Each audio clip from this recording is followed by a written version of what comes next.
불교의 수많은 가르침 중에서 행행본처요 지지발처라라고 하는 말이 있습니다. 아무리 행하고 행해봐도 결국은 본래의 그 자리고 가고 가서 이르고 이르렀다 하더라도 역시 출발한 그 자리더라, 그런 말이 있어요. 법화경을 우리가 앞에 놓고 불교를 이야기할 때는 정말 법화경의 수준에 맞는, 법화경의 안목에서 조금 더 어긋나지 않는, 한치의 오차도 없는 불교를 거량해야 옳다라고 하는 그런 원칙이 있습니다. 우리가 금강경을 앞에 놓고는 금강경에 맞게 이야기를 해야 되고, 지장경을 앞에 놓고는 지장경에 맞게 이야기를 해야 하는 것이 불교를 배우고 불교를 공부하는 사람들의 원칙에 해당되는 것입니다. 해서 오늘은 우리 불자님들이 이해가 되든 안 되든 법화경의 정신, 법화경 사상에 맞는 말씀만 드리려고 합니다. 행행본처라고 하는 것은 우리야 참선이다, 간경이다, 염불이다, 주력이다, 절이다, 온갖 84,000가지 수행법이 있습니다. 지금은 결제 중이라 사찰에서나 아니면 시민선방에서 수많은 수행자들이 피나는 용맹정진에 임하고 있습니다. 오늘 이 순간 우리는 여기서 우리 나름대로 추위를 무릅쓰고 여기 와서 그 나름의 수행과 그 나름의 정진을 하고 있습니다. 그러나 어떤 수행, 어떤 정진을 한다 하더라도 그것은 정진하기 이전 본래의 자리더라, 본래의 사람이더라 하는 것입니다. 어떤 수행을 하든 간에 본래의 사람이더라, 행행본처더라, 행하고 행해야 본래의 처소더라, 지지발처라. 그러면은 참선을 하고 저기 높은 봉우리에서 홀로 살면서 일종식을 하고 장자불화를 하고 피나는 용맹정진을 수십 년 쌓아서 어느 경지에 서서 이르렀다 손치더라도 지지발처라, 이르고 이른 그곳이 결국은 출발한 사람의 삶, 사람이라고 하는 바로 그 자리더라 하는 것입니다. 어느 경지에 이르렀다 하더라도 그것을 부처라고 하든 보살이라고 하든 선지식이라고 하든 조사라고 하든 종사라고 하든 뭐 큰 스님이라고 하든 수다원, 사다함, 아나함, 아라한, 십신, 십주, 십행, 십평, 십지, 등각, 묘각, 불교 수행에 있어서 해당되는 온갖 명칭, 그 많고 많은 명칭, 그 어디에 설사 이르렀다 손치더라 법화경 사상입니다. 법화경 정신입니다. 그래서 법화경은 세상에서 제일 쉬운 불교예요.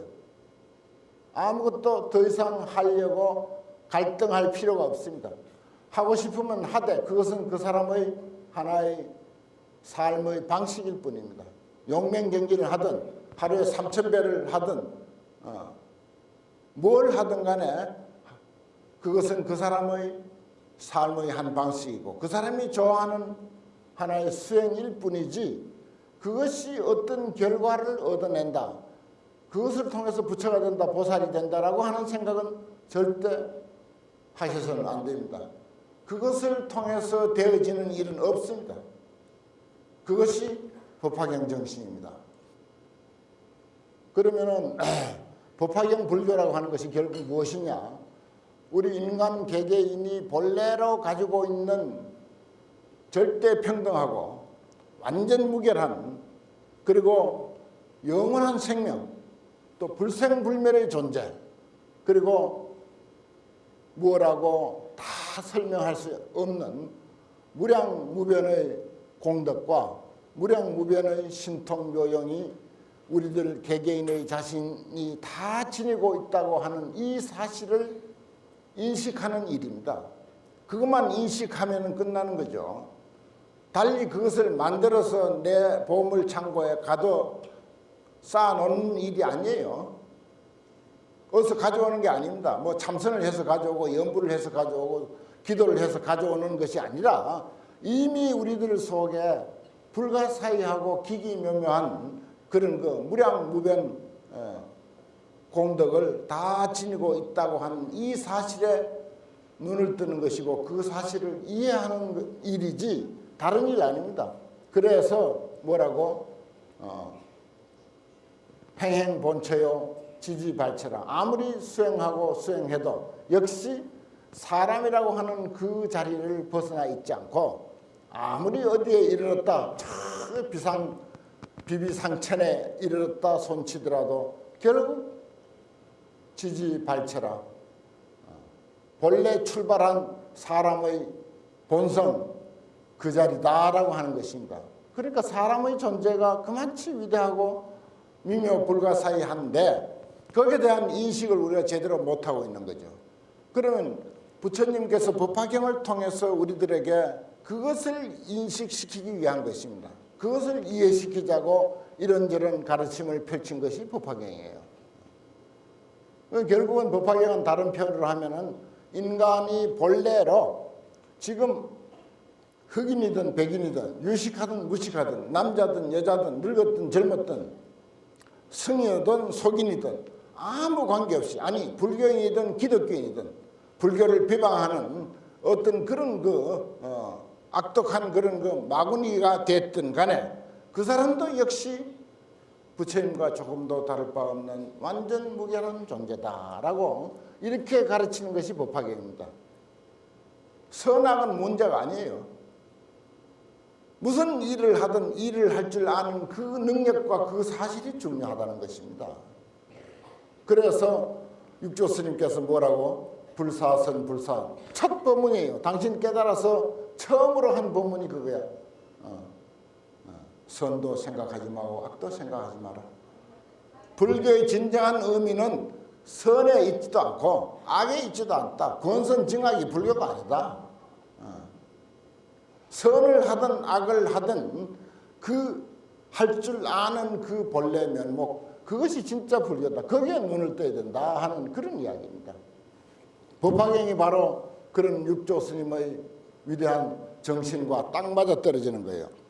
그래서 무슨 선한 일을 해야 보살이고 부처고 그게 아니고 악한 일을 하면은 몹쓸 중생이고 죄업 많은 중생이다라고 내치는 그런 것이 아닙니다. 그게 이제 법화경의 특별한 그 가르침이에요. 그리고 법화경은 흔히 들어보셨겠지만 회삼귀일이라고 그렇게 이야기했나. 삼은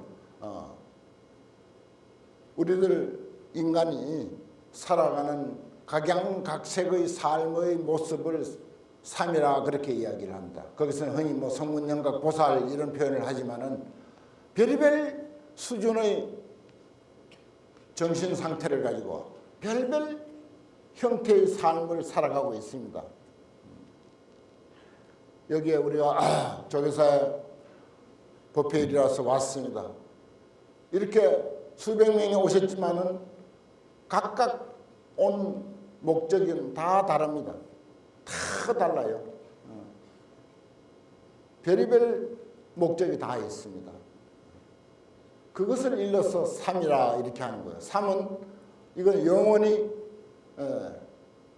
어떻게 해볼 수 없는 그런 숫자입니다. 차별을 대표로 이야기할 때 삼이라고 그래요. 온갖 차별 현상을 삼이라고 표현합니다. 그런 차별 현상의 모든 사람들의 삶을 귀일이라 하나의 삶으로 귀결시킨다 이 뜻이에요. 별의별 차별된 불평등한 삶을 모아가지고 하나의 삶은 뭐냐? 부처의 삶이다. 너가 어떤 삶을 살든지 도둑질을 하면서 살든지 사기를 치면서 살든지 봉사를 하면서 살든지 어디 뭐 성실한 공무원이든지 아무 관계없이 그대로 모두가 부처의 삶이다. 부처의 삶이라는 사실에 눈을 떠라라고 하는 것이 회삼귀일의 의미입니다. 또 법화경은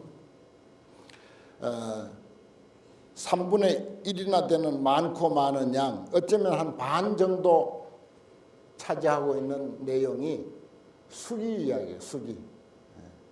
그동안도 이제 앞에서 사리부리 수기를 받는 이야기 들었죠? 나왔죠, 앞에서. 사리부리 수기를 받을 때는 아주 근사하게 이야기를 합니다. 언제 어느 나라에서 무슨 이름으로 부처가 될 것이다 이렇게 해요. 그건 사리부리에게 그렇게 하고, 그 다음에 4대 성문인데 또 신의 품에서 4대 성문 수기 받았죠. 그럼 그 사람들은 또 그런 대로 또 형식을 갖춰서 수기를 줍니다. 수기라는 게 뭡니까? 부처라고 하는 보증하는 이야기입니다. 뭐 언제 부처가 될 것이다 라고 말은 그렇게 되어 있지만은 그대로 부처다라고 하는 뜻입니다. 그대로 부처라고 하는 뜻. 왜 그런가 하니 방편품에서 여러분들 공부하셨죠? 방편품에 이런 말이 있습니다. 부처님 앞에 와서 절을 한번 하거나 아니면 절을 안 하면 손을 한번 번쩍 들거나 아니면 나무불하고 부처님을 한번 찬탄을 하거나 하다못해 어린아이들이 저 모래사장에서 모래를 뭉쳐가지고 불탑이라고 장난을 치거나 또 망상 버글버글 끓는 마음으로 산란심으로 그렇게 돼 있어요. 법화경에 보면은 망상 부글부글 끓는 탐진치 삼독과 온갖 중상모략이나 일삼고 하는 그런 생각, 어떻게 하면 여기에 법당에 내가 챙겨갈 것이 없나, 이런 마음을 가지고 법당에 와가지고라도 고개 한번 탁 숙이면은 그것으로서 개이 성불더라, 다 이미 성불해 마쳤다라고 되어 있어요. 이게 법화경의 제일 중요한 이야기입니다. 그러면 그런 일마저도 안 한 사람은 뭐냐? 안 해도 상관없어요. 안 해도 상관없는데 굳이 표현을 하자니 법당에 와서 무언가 가져갈 것을 생각하면서라도 형식적으로 절 한 번 하는 그것만으로도 이미 부처를 이루어 마쳤다. 개이 성불도록. 방편품에 그런 말이 있습니다. 방편품은 법화경의 안목이죠. 방편품과 열애수량품이 법화경의 안목입니다. 그런 말이 있습니다. 이걸 어떻게 받아들여야 돼요? 그러면 여러분들은, 이 자리에 온 우리들은 성불 수억만 번 하고도 남았죠. 최소한도 그런 생각으로 여기 오시진 않았잖아요. 부처님인데 버릇없이 손 번쩍 들지는 않잖아요. 최소한도 삼배하고 참불가 부르고 염불하고 절하고 기도하고 온갖 좋다는 거 다 해요. 그러면 여러분들은 법화경에 근거해서 보면은 부처가 수억만 번도 더 되고 남았어. 이제 도로 돌려받아야 돼, 한 거. 부처님에게 한 거 도로 돌려받아도 다 받고도 여전히 부처야. 아무 손색이 없습니다. 전혀. 이렇게 가르치는 것이 법화경입니다. 법화경은 참 위대한 경전이에요. 우리들의 보시 못해서 안달하고 내가 보시를 해야 되는데 이 돈은 없고 또 내가 열심히 절이라도 한 번이라도 더 해야 되고 염불 한마디라도 더 해야 되고 경전 한 구절이라도 더 알아야 되고 절에 한 번이라도 더 가야 이게 뭐가 될 텐데 하면서 얼마나 마음속으로 갈등합니까? 전혀 갈등할 필요 없습니다. 그런 갈등한 마음을 전부 놓아버리게 하는 거예요. 집에서 손 한 번 번쩍만 들어도 끝나요. 이렇게 가르치는 것이 법화경입니다. 이게 진짜 불교예요. 그래서 내가 법화경을 번역하면서 이것이 불교다 그렇습니다. 법화경. 이것이 불교다. 법화경이야말로 진짜 불교입니다. 그 외에는 전부 방편설입니다. 대개가 방편불교예요. 거품불교입니다. 법화경은 이와 같이 위대하기 때문에 그거 뭐 복 못 지어가지고 절 못 해가지고 연불 못 해가지고 경전 몰라가지고 안달하고 조마조마하고 조바심하고 갈등하고 전혀 필요 없습니다. 전혀 그거 할 필요 없어요. 그렇게 갈등하지 마세요. 하고 싶으면 하세요. 하는 것은 상관없어요. 그건 그 사람의 삶이니까. 하루에 경을 수백 권을 읽든지 쓰든지 그것은 그 사람이 좋아서 하는 삶이야. 그렇다고 그것 때문에 뭐가 어떻게 된다라고 생각하지 마세요. 되기 위해서 하는 게 아니에요. 그거. 그냥 그게 좋아서 하는 거야. 저기서 지금 용맹정진하고 있는 수많은 사람들 그게 그 삶이 좋아서 하는 것입니다. 지독한 정진을 하고 있죠. 그 지독한 정진을 그 사람은 그게 좋아서 하는 거예요. 그러나 그 정진을 통해서 꼭 무엇이 얻어진다라고 이렇게 생각하면 그건 오산이야. 법화경에는 손 한 번만 번쩍 들어도 어린아이들이 모래를 뭉친다고 오줌을 싸가지고 모래를 뭉쳐가지고 부처님 탑이다라고 이렇게 장난을 쳐도 그것으로서 개이성불도 다 이미 불도를 이루어 마쳤느니라. 얼마나 편합니까? 얼마나 쉽습니까? 불교가. 이렇게 사람을 편하게 해줘야지. 사람을. 불교가 사람을 조바심 나게 하고 힘들게 하고 갈등 생기게 하고 뭐 참여를 해야 되는데 죄업이 많아서 그건 전부 방편불교에서 하는 이야기입니다. 결코 죄업 많은 중생이 아닙니다. 완전 무결한 부처님이에요. 부처님이 아니고야 어찌 고개를 끄덕거릴 수 있습니까? 이 부처님이 언제 고개 끄덕거릴 줄 압니까? 세상에서 제일 훌륭한 부처님, 석굴한 부처님 고개 끄덕거릴 줄 몰라요. 오늘같이 이렇게 추운 날 추운 줄 몰라. 근데 여러분들은 참 잘 또 알아. 이게 신기한 신통 아닙니까? 정말 신통 아니에요. 무한한 능력이에요. 이 법화경은 바로 그 점을 일깨워주는 가르침입니다. 참 법화경 훌륭한 경전이에요. 불자가 돼서 법화경 공부 한 번도 못했다면은 그건 아직 불자가 아니야. 왜냐? 법화경에서만이 사람이 그대로 부처라고 하는 사실을 인정받을 수 있기 때문에 법화경만이 사람이 그대로 조금도 부족함이 없는 부처라고 하는 사실을 인정받을 수 있는 길이 이 속에 있기 때문에 그래서 법화경 법회 안 온 사람은 불자가 아니다라고 내가 이렇게 말할 수 있는 이유가 바로 거기에 있습니다. 그게 법화경에서 반 이상 차지하고 있는 부처님으로 보정하는 수기예요. 그래서 500제자 그냥 수기품이 있고 500제자 수기품이 있고 유학, 무학, 임기품 별별 그 수기의 이야기가 법화경에는 많이 있습니다.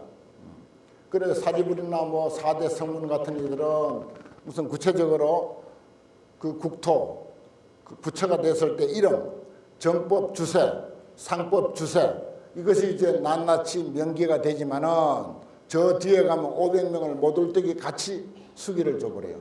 그리고 이름도 똑같이 불명을 똑같이 줘버려요. 여기 아무리 저 사람 숫자가 많아도 주지스님이 불명 똑같이 이름 주면서 보살께 설하지를 못합니다. 그래 줬다가 야단나지. 그렇게 하지도 않고 그런데 법화경에서는 500명을 똑같은 이름으로 수기를 줘버려. 나중에는 2000명을 똑같은 이름으로 수기 줘버려.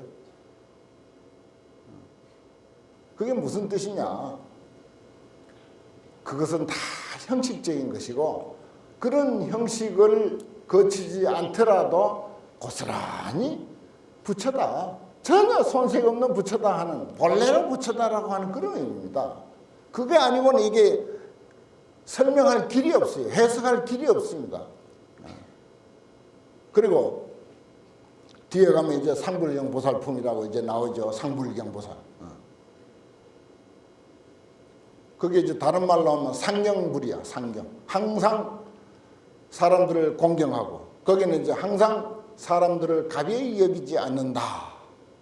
그래서 상불경 보살이라고 하는 보살이 있는데 보살 비구야. 근데 이 사람은 참선도 안 해. 경도 안 읽어. 연불도 안 해. 절도 안 해. 목탁도 못 쳐. 아무것도 기존의 우리 신도님들이나 스님들이 할 줄 아는 건 아무것도 할 줄 몰라 이 사람은. 또 하지도 안 해. 그런데 이 사람은 딱 한 가지 하는 게 있어. 만나는 사람들마다 예배를 참 하면서 당신은 부처님이십니다. 이렇게 정말 마음을 담아서 당신은 부처님이십니다라고 이렇게 예배를 하는 거예요. 그러면 어떤 사람들은 너같이 그렇게 엉터리로 숙여주는 건 난 안 받는다 하면서 몽둥이로 때리기도 하고 도망가면 돌을 던져서 때리기도 하고 그럼 또 저만치 또 도망가서 그래도 당신은 부처님이십니다 라고 이렇게 예배를 하는 그런 이야기가 법화경에 있습니다. 상불경 보살품이라고.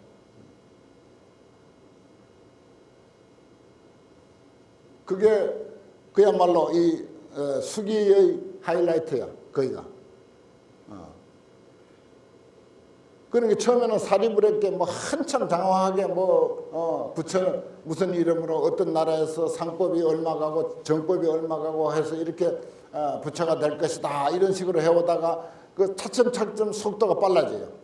그게 생략이 돼가 차츰차츰 생략이 돼가면서 나중에는 그냥 상불경 보살을 등장시켜가지고 모든 사람을 그리고 모든 생명을 똑같이 부처다라고 이렇게 보증을 하고 수기를 주고 인가를 합니다.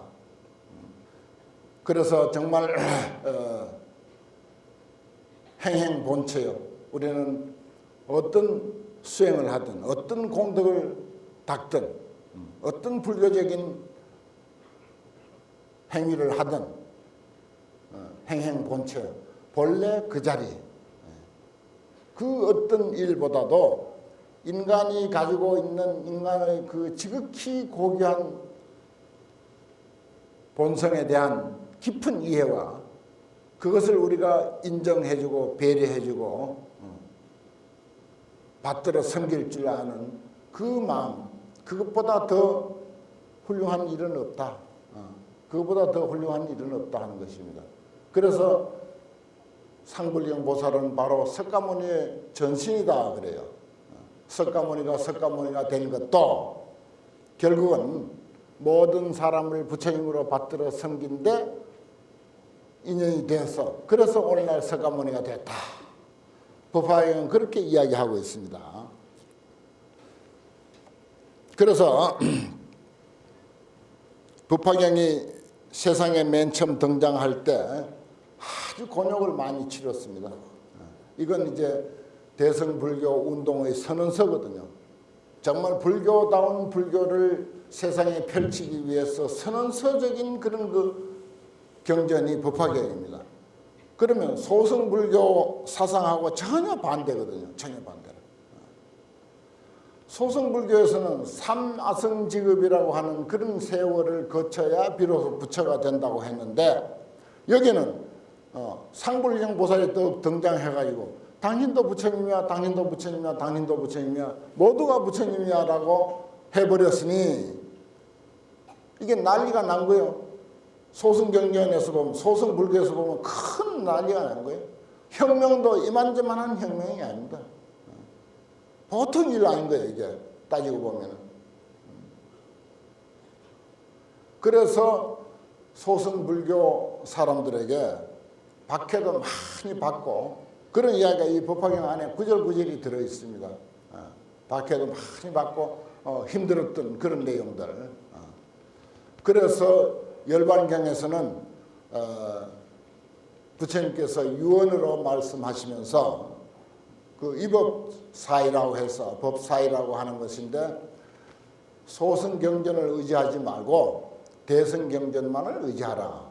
요의 불이 불요의 이렇게 되어 있어요. 요의경을 의지하고 불요의경은 의지하지 말라. 불교에는 경전이 얼마나 많습니까?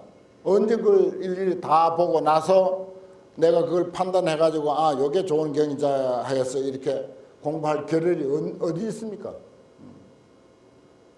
처음부터 최고 좋은 경전을 봐야 돼요. 아니 오늘 보고 내일 못 볼지 누가 알아요? 누가 그걸 보장합니까? 그러기에 최고 좋은 경전, 가장 수준 높은 경전부터 공부해야 됩니다. 그게 원칙이에요. 오늘 경전이 좋았지만 내일 못 볼 수도 있잖아요. 그리고 이 법화경은 부처님께서 70이 넘은 이후 마지막 8년 동안 설하신 것이다 라고 그렇게 되어 있는데 최후의 말씀이다 라고 해도 과언이 아니에요. 최후의 말씀이다. 그러면 이 법화경은 우리 인류에게 최후로 전해주고 싶은 부처님의 마지막 말씀이다. 그 얘기입니다.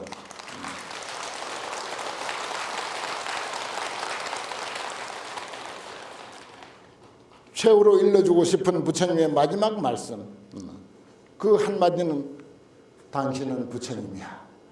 바로 그겁니다. 그 말씀을 우리에게 일려주고 싶어 한 거예요. 법화경을 처음 정리하면은 당신도 그대로 부처님이야 라고 하는 이 말씀을 부처님은 눈을 감으시면서 최후로 일러주고 싶었던 것입니다. 이 말이 이해가 안 돼서 아까 소승불교 이야기도 했지만은 저 앞에서 5,000명이 자리를 박차고 일어났다 들었죠? 앞에 나왔습니다.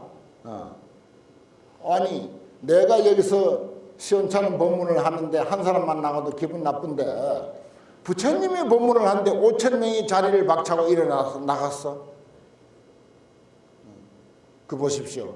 법화경을 얼마나 받아들이기 어렵습니까? 그 사람들은 상당한 불교 수준에 있는 사람들이다라고 되어 있어요. 불교 역사상에 그게 경전이든 뭐가 됐든 간에 이런 역사는 처음입니다. 법화경에만 있는 이야기예요. 아니 5,000명이 부처님 법문하는데 자리를 박차고 일어나서 나가버리다니. 그게 있을 수 있는 일이요. 그런 사건이 벌어졌어요. 그러니까 얼마나 이 법화경이 이 바른 가르침, 진리의 가르침, 참 이치, 진리란 참 이치 아닙니까? 참다운 이치가 이 세상에 제대로 빛을 보기가 그렇게 쉬운 것이 아니다. 이 사람들이 너무 어리석어서 뭐 사사하고 요상한 거 거기에 홀딱 반해. 그런 데는 귀가 솔깃한 거야. 요상한 거.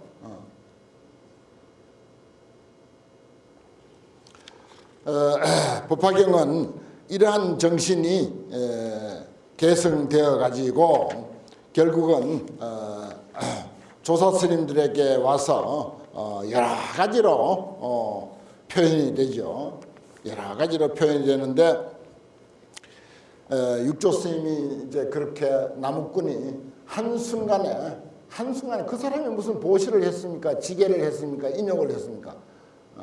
개행이라는 개자도 모르는 사람이야. 불교라는 불자도 모르는 사람인데 아니 나무팔로 갔다 금강경 한 구절 듣고 그만 끝내버렸잖아요. 불교 공부 끝난 거야. 그 언제 그 사람은 손도 한번 들 여가도 없었어. 나무불을 할 줄도 몰라서 그 사람은. 그런데 그렇게 끝냈잖아. 그뿐만 아니라 열반회상에 광역도화라고 하는 이가 있어. 이마가 넓적하고 번들번들하고 워낙 소를 잘 잡아가지고 인도 사회에서 아주 이름이 나 있어. 광역도화라고. 소를 인도에서 제일 잘 잡는 사람이야. 힘도 장사고 이마가 그냥 막 넓적해가지고 소고기를 하도 많이 먹어서 이마가 번쩍번쩍하고 그냥 기름이 번질번질하고 하는 그런 사람이야. 그래 광역도화야. 그 사람이 어느 날 소를 한참 잡고 있다가 문득 생각이 나왔어.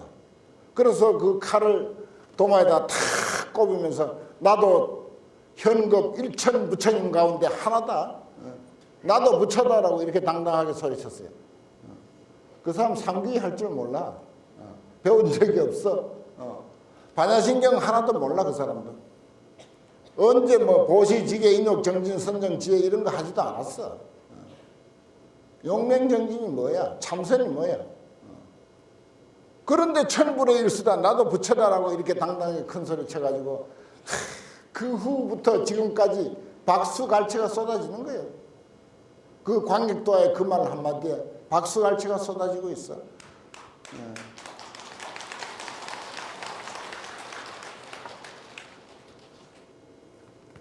그 전에 마조 도일 스님이라고 큰 스님이 있었는데 그 밑에 대주 스님이라는 이가 있어가지고 또 찾아가서 인사를 하니까 니 여기 뭐하러 왔나 그랬어요. 아니 불법을 배우러 왔지 뭐하러 오긴 뭐하러 왔겠습니까? 그래. 내인데는 여기 불법 없다. 너인데 어마어마한 보물 창고가 있는데 그것을 왜 관리도 안 하고 나인데 와서 여기에 뭘 찾으려고 하는가 그렇게 했어요. 그러니까 대주 스님이 있다가 스님 나의 보물 창고가 무엇입니까? 깜짝 놀래가지고 자기는 보물 창고 가진 적이 없어. 기껏해야 걸망에 헌 옷까지 몇 개 들어있을 정도야. 근데 나의 보물 창고가 어디 있습니까? 무엇입니까? 이렇게 물으니까 지금 너가 나에게 불법을 알고 싶어서 왔노라라고 말할 줄 아는 바로 그것이야. 이렇게 말했어요. 내가 말하고 여러분들이 귀를 쫑긋해서 듣고 또 쳐다보고 하는 이 사실, 이 능력, 이것이 바로 어마어마한 보물 창고입니다. 이것이 바로 부처의 능력입니다. 그것이 선행이 됐든 악행이 됐든 법화경에서는 선악 가지고 이야기 안 해요. 육조 스님도 선악 가지고 이야기 안 해. 바로 그 능력이에요. 그래서 내가 말씀드렸듯이 법당의 부처님은 아무리 잘 꾸며놓고 아무리 조각을 잘 해놨어도 고개 끄덕거릴 줄 모른다잖아요. 사실이잖아. 그 고개 끄덕거릴 줄 아는 그 속에 기가 막힌 불가사의한 능력이 들어있습니다. 그것 외에 달리 우리가 무엇을 소중하다 하고 무엇이 위대하다 하고 무엇을 받들어 섬겨야 할 게 따로 있겠습니까? 이게 법화경 불교입니다. 그런 내용들을 법화경에서는 끊임없이 이야기를 하고 있습니다. 오늘 공부 이제 제대로 이제 본론에 들어가야 되는데 약처유품입니다. 약처유품. 약처유품 조금만 언급하고 끝내겠습니다. 약처유품에는 이제 모든 존재의 차별을 깨뜨리신 법왕이 이 세상에 출현했다. 그랬어요. 그래서 중생들의 욕망을 따라 여러 가지 법을 설하시니라. 개송 천마디에 이제 그래 되어 있습니다. 모든 사람들의 차별을 깨뜨렸다. 지금까지 내가 이야기한 내용 그대로입니다. 그 사람이 무엇을 하든 참선을 하든 계행을 잘 지키든 어디에서 어떤 모습으로 어떻게 살아가든 아무 관계없이 그것을 모두 깨뜨린 부처님 이렇게 되어 있어요. 법화경 부처님은 그것을 전부 깨뜨린 부처님입니다. 평등해요. 절대 평등합니다. 부처와 중생이 평등하고 범부와 성인이 평등하고 남자와 여자가 평등하고 흑인과 백인이 평등하고 노와 사가 평등하고 종과 상전이 평등하고 일체가 다 평등한 것을 보았고 그 본 것을 그대로 남김없이 아무 방편이라는 거품 싹 빼버리고 정난하게 드러내 준 것이 바로 법화경입니다. 그래서 이 법화경은 약처유품에서도 그렇게 가르치고 있습니다. 약처유품에서 꼭 이제 우리가 생각해야 할 것은 부처님의 법을 이렇게 이야기하고 있습니다. 가섭이와 마땅히 알라 비유하면 큰 구름이 이 세간에 일어나서 모든 세계를 두루 덮어서 지혜의 구름이 비를 머금고 번갯불을 번쩍이며 우레 소리는 멀리까지 진동하여 여러 사람들을 기쁘게 하느니라. 햇빛을 가리워서 땅은 서늘하여지고 뭉게 구름은 드리워서 두 손으로 잡을 듯하니라. 골고루 내리는 단비는 사방으로 다 같이 내리니라. 한량없이 내려 부어서 온 국토를 흡족하게 적시니 산과 내 험한 골짜기까지 깊은 데서 나서 자라는 초목과 숲과 여러 가지 약초와 크고 작은 나무들과 온갖 곡식의 싹들과 사탕무, 고구마, 포도들까지 비를 적시어 줌을 받아 풍족하게 모두 자라나니라.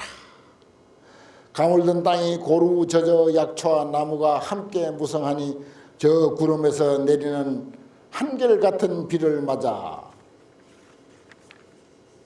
풀과 나무와 수풀들이 분수에 따라 젖어드느니라. 그렇습니다.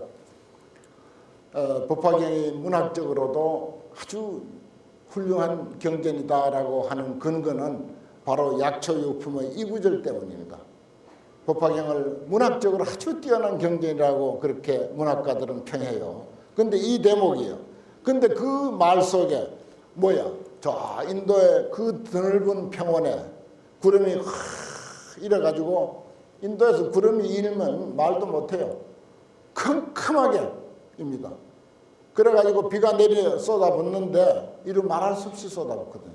그러면 그동안 이제 가물었던 그 땅에 비가 축축히 젖고 온갖 풀들이 전부 비를 흠뻑 젖고는 싹 이렇게 자라는 그런 풍경을 그냥 그려놨어요. 이게 무슨 이야기야? 우리는 부처님이 이 불교라고 하는 이런 큰 구름을 일으켜가지고 땅에다가 이 불법이라고 하는 이 법을 무한정 쏟아붓는데 무한정 쏟아붓고 있는데 우리는 취향 따라서 욕심 따라서 성격 따라서 자기의 수준 따라서 자기의 지식 따라서 자기의 지금 뭐가 필요한지 그 필요에 따라서 모두 불법을 받아들인다. 이렇게 표현하고 있어요. 약초유품 이거 참 대단한 것입니다. 아주 멋져요. 정말 문학적으로 그동안의 불교를 이렇게 문학적으로 가뭄에 이거 여름에 하면 참 건강하겠네. 가물 때 비가 확 뿌려가지고 우리들 중생들 마음을 전부 윤택하게 한다. 부처님의 가르침을 통해서 불교를 통해서 우리들의 메말라 있는 마음을 아주 촉촉하게 적셔주고 윤택하게 해주는 것이 바로 우리 불교가 이 땅에 기여하는 바다 이 뜻입니다. 불교가 이 세상에 기여하는 바가 바로 가물 때 비가 내려가지고 온 산천초목을 전부 촉촉하게 적셔서 마음껏 자라고 마음껏 꽃피우게 하는 것이다. 그래서 거기서 이제 사람들의 차별이 있듯이 거기도 이제 초와 목이 풀과 나무가 차별이 있다 해서 삼초이목 그래요. 삼초이목 세 가지 풀과 두 가지 나무 그 다섯 종류를 이야기하는데 뭐 어디 사람들의 근기와 취향과 그 욕심이 어디 다섯 종류뿐이겠습니까? 별의별 취향과 별의별 욕심과 별의별 바램과 별의별 소망이 무수 억만인데 그 다섯 가지로 그렇게 이제 대강 그렇게 표현을 한다. 그러나 그런 그 각각 필요로 하는 것과 각각 근기와 각각 소망이 다 다르더라도 불교라고 하는 이 거대한 구름에서 쏟아붓는 그 빗줄기를 통해서 우리는 그 나름대로 내 그릇에 알맞게 비를 받아서 그것을 하나의 생명수로 받아들인다는 것이죠. 천도가 필요한 사람은 천도하게 하고 아이가 좋은 학교에 가도록 기원하는 사람은 학교에 가게 만들고 정말 법화경의 오묘한 진리가 필요로 한 사람은 법화경에 관심이 있고 그냥 조계사라고 하는 이 성스러운 도량이 좋아서 온 사람은 그냥 이 도량에 와서 도량을 거니는 그것만으로도 그 사람의 소기의 목적은 달성하는 것이 되고 각양각색이잖아요. 혹도 뭐라고 표현하지 못할 딴 뜻으로 온 사람들도 있을 거야 아마. 그거 다 부처님은 알아. 무엇으로 왔는지 어떤 목적으로 왔든지 그 나름대로 다 그 그릇을 여러분의 그 그릇을 전부 채워주는 것이 불교고 불법입니다.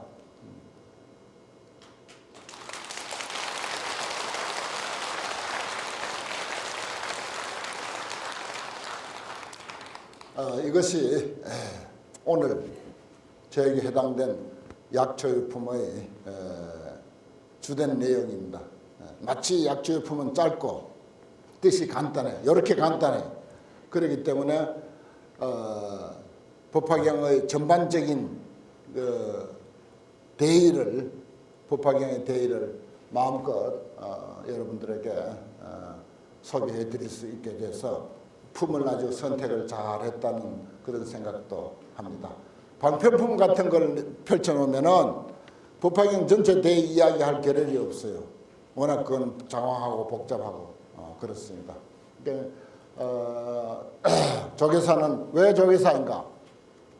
이런 법화경과 같은 대승불교, 경중의 왕이라고 할 수 있는 이러한 경전을 가지고 불교 살림살이를 하기 때문에 그래서 조계사야.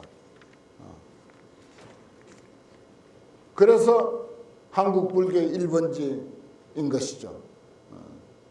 그것을 꼭 우리는 마음에 담고 앞으로 아주 훌륭한 법사 스님들이 와서 끊임없이 법화경을 선양을 하고 여러분들에게 진정 마음의 양식이 되도록 하게 될 것이니까 언제나 이와 같은 최상승법을 선양하는 그런 도량이 되도록 우리 모두